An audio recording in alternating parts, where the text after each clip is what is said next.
everyone, welcome back to my channel. J'espère que vous allez bien, que tout se passe très bien pour vous. Désolée, en ce moment, je suis absente, vous savez, les occupations, les cours, etc. Ça me prend par le cou. Du coup, bon, j'essaie d'être active, j'essaie un peu d'arranger les choses. Donc voilà, j'espère que tout se passe très bien, que tout se déroule bien pour vous, surtout en cette période de pandémie, étant donné qu'ils ont tout fermé, on est un peu en prison. Bref, aujourd'hui, tel que le titre de la vidéo l'indique, j'ai décidé de faire un petit bilan, honnêtement, de cette terminale après 3 ans d'expérience au lycée, de dire ce qui m'embête très clairement et ce que j'aurais dû savoir en tout cas avant d'arriver au lycée, parce que je me suis dit j'en ai fait une pour la seconde, j'en ai fait une pour la première, donc pourquoi pas en faire une pour la terminale. Donc j'espère que cette vidéo te plaira. Si c'est le cas, n'hésite pas à me le faire comprendre en commentaire, n'hésite pas aussi à liker, t'abonner en activant la cloche de notification afin de ne rien rater et qu'on s'accroche très fort. Et puis suis-moi aussi sur Instagram que je te mettrai en barre de description. Et puis maintenant on arrête de blabla. Du coup, la première chose que j'aurais aimé savoir, oui, on va dire oui, mais tu es gourmande, tu ne pars pas à l'école pour manger, etc. C'est la longueur des fils de la cantine. D'où vous avez des queues de 10 mètres carrés 50 pour qu'au final, tu arrives à la cantine et ce qu'on te sert, ce n'est pas bon. Manque de sel, manque d'assaisonnement, manque de poivre, c'est tout sec. Souvent, tu as l'impression, tu te dis, mais pourquoi mes parents investissent autant d'argent à la cantine? Ça peut arriver que tu aies 1 heure pour manger, voire quelques minutes pour manger, vu que le lycée, c'est pas vraiment comme le collège ou l'école primaire où chaque classe a son horaire d'entrée à la cantine. Au lycée, c'est vraiment, c'est toi, tu te débrouilles. Quand tu as fini les cours, tu sais que tu vas manger à la cantine. C'est à toi de te démerder afin de trouver une place pour pouvoir manger. Tu pouvais faire des 20 minutes, des 15 minutes à rester debout pour qu'au final, on te donne une vieille purée, des vieux yaourts. Non, franchement, va falloir faire un effort. Ensuite, la deuxième chose aussi que je trouvais pas assez sympathique quand on était en seconde, c'est tout simplement le changement entre la seconde et la première. Il y a vraiment un changement de dingue.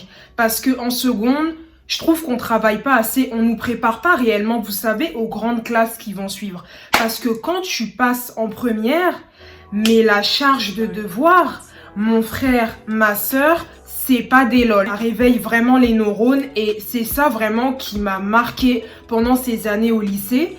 Parce que je trouve qu'en seconde, on n'est pas réellement préparé. Souvent, vous pouvez faire des 2 semaines, des 3 semaines. On vous donne pas de contrôle, on vous donne pas d'exercice, on vous donne vraiment rien du tout. Je sais que c'est bien de laisser les élèves se reposer. Il y a eu le brevet avant, il y a eu, voilà, charge de devoir, travail, un peu les pressions d'examen, etc.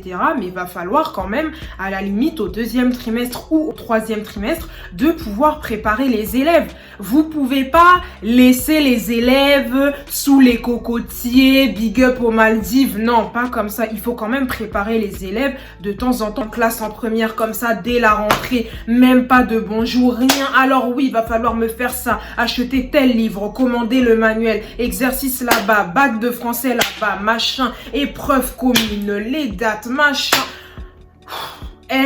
Non, ça on n'en veut pas. Ensuite, franchement, en cette année de terminale, ce qui m'a saoulée, c'est très clairement les professeurs qui aiment beaucoup trop leur matière, qui ne vivent uniquement pour leur matière et qui ne comprennent pas en fait qu'il y a d'autres matières dont tu as d'autres profs qui peuvent aussi te proposer des devoirs. Vous allez être comme ça tranquille, vous aviez déjà beaucoup de devoirs, beaucoup d'exercices à préparer et le professeur en question, vu que lui, il se voit vraiment quand moi tu n'es rien, il va te donner énormément de devoirs, beaucoup d'études de documents, beaucoup de contrôles, des conférences par-ci, des cours en visio par-là. Est-ce qu'on parle slovaque? Non, franchement, va falloir que certains professeurs puissent se calmer et comprendre que non, en fait. Mais il faut savoir qu'il y a aussi la fatigue des cours. Il y a des élèves, ils vivent pas à côté de chez eux. Moi, par exemple, j'ai la chance d'habiter à 15-20 minutes de chez moi, mais à certains élèves, le temps d'arriver chez eux, mais ils sont KO très clairement. Déjà, quand tu fais du 8h, 18h, t'es fatigué. Tu prends les transports, t'es fatigué. Quand t'arrives chez toi, tout ce que t'as envie de faire, c'est juste prendre une bonne douche, manger et aller dormir. Toi, t'es là, tu vas rajouter des sacs et des sacs et des sacs de devoirs. Le temps que toi, tu te poses déjà chez toi, que tu fasses les devoirs, t'es fatigué. Le temps de relire les cours, non, franchement, penser à la vie des élèves. Ensuite, ce qui m'embête énormément, c'est quand tu as des absences et que lorsque tu la justifies, pour certains professeurs ou certaines personnes au niveau de la vie scolaire considèrent que ton absence n'est pas valable. Mais vous êtes qui en fait? En vrai, on s'en fout. Nous prenons déjà cette motivation de justifier nos absences. Pourquoi tu vas péter ta bouche? Ça coûte quoi de prendre la justification d'absence, de la valider et puis on n'en parle plus au lieu de faire des dialogues, etc. On vient déjà vers vous, on gaspille nos feuilles et nos stylos pour pouvoir vous rédiger des lettres afin que vous preniez l'absence en question. Et pourquoi vous voulez blablater? Laissez-nous tranquilles, entrez l'absence validée dans vos logiciels et puis on en finit. Ensuite, ce que je n'aime pas, c'est aussi la sévérité des profs. En gros, les profs beaucoup trop sévères au niveau des notations.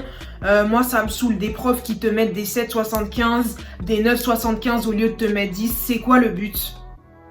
Non, pour moi, ça, c'est blesser la personne en fait. On est déjà fatigué de se lever le matin, tu nous cales des 8h, 18h comme ça, c'est de ta faute qu'on a mal au crâne quand on arrive chez nous et tu ne veux pas nous mettre la note que l'on mérite. Arrêtez. La prochaine chose qui m'embête, c'est tout simplement les professeurs qui jouent les hypocrites avec les élèves en se moquant de leurs résultats scolaires lorsqu'ils ne sont point présents. C'est ça en fait qui m'embête parce que je me dis déjà que voilà, il faut savoir que on n'est pas tous bons élèves. Il y a des élèves qui sont très bons à l'école, il y a des élèves qui ne sont pas bons, il y a des élèves qui sont moyens. Et lorsque vous vous apercevez de l'effort de l'élève qui essaie de travailler, même si les résultats ne sont pas sur le coup frappants, encourager l'élève, c'est vraiment très important parce que vous ne savez pas en fait les efforts qu'il fait pour pouvoir réussir, même à avoir 10 en fait à un contrôle. Et les professeurs qui se moquent des résultats scolaires, ah mais regardez, mais c'est médiocre, comment vous faites pour avoir ça? Ou des sourires un peu jaunes façon zoin là.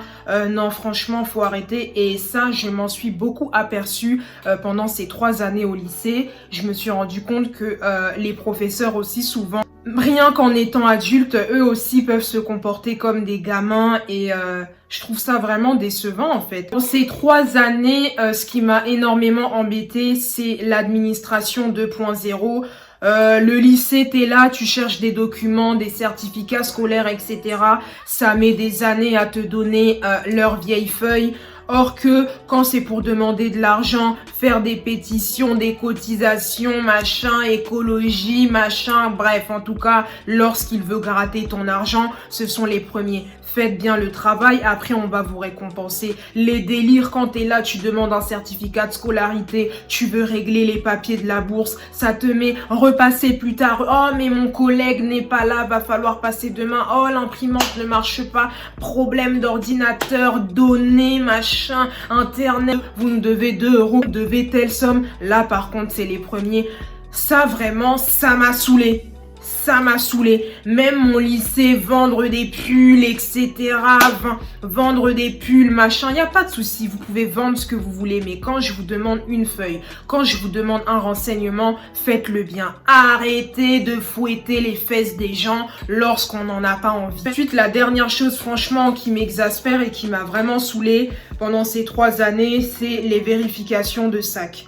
Les vérifications de sacs, surtout lorsqu'il pleut ou lorsqu'il fait froid. Quand il fait un peu chaud, on est un peu dans les saisons, printemps, été. Là, ils s'en foutent complètement. Limite, tu rentres avec... Parce que dans mon lycée, tu es obligé de présenter ton sac et la carte. Je ne refuse pas, voilà. Bon, ils pensent que nous sommes dans les cartels de Medellín, mais c'est pas grave. À chacun ses croyances. Mais voilà, sécurité avant tout, je comprends. Mais pourquoi c'est lorsqu'il caille ou lorsqu'il pleut, lorsqu'il y a vraiment des averses où vous voyez que les enfants sont mouillés, là vous prenez tout votre temps pour vérifier le sac, etc. Tu vas rentrer en classe, Limite, on dirait les oiseaux quand ils viennent de sortir de leur œuf là et qui sont tout mouillés, etc. Mais par contre, quand il fait chaud, non, non, non, passez, on n'a rien vu, passe là-bas, passe là-bas.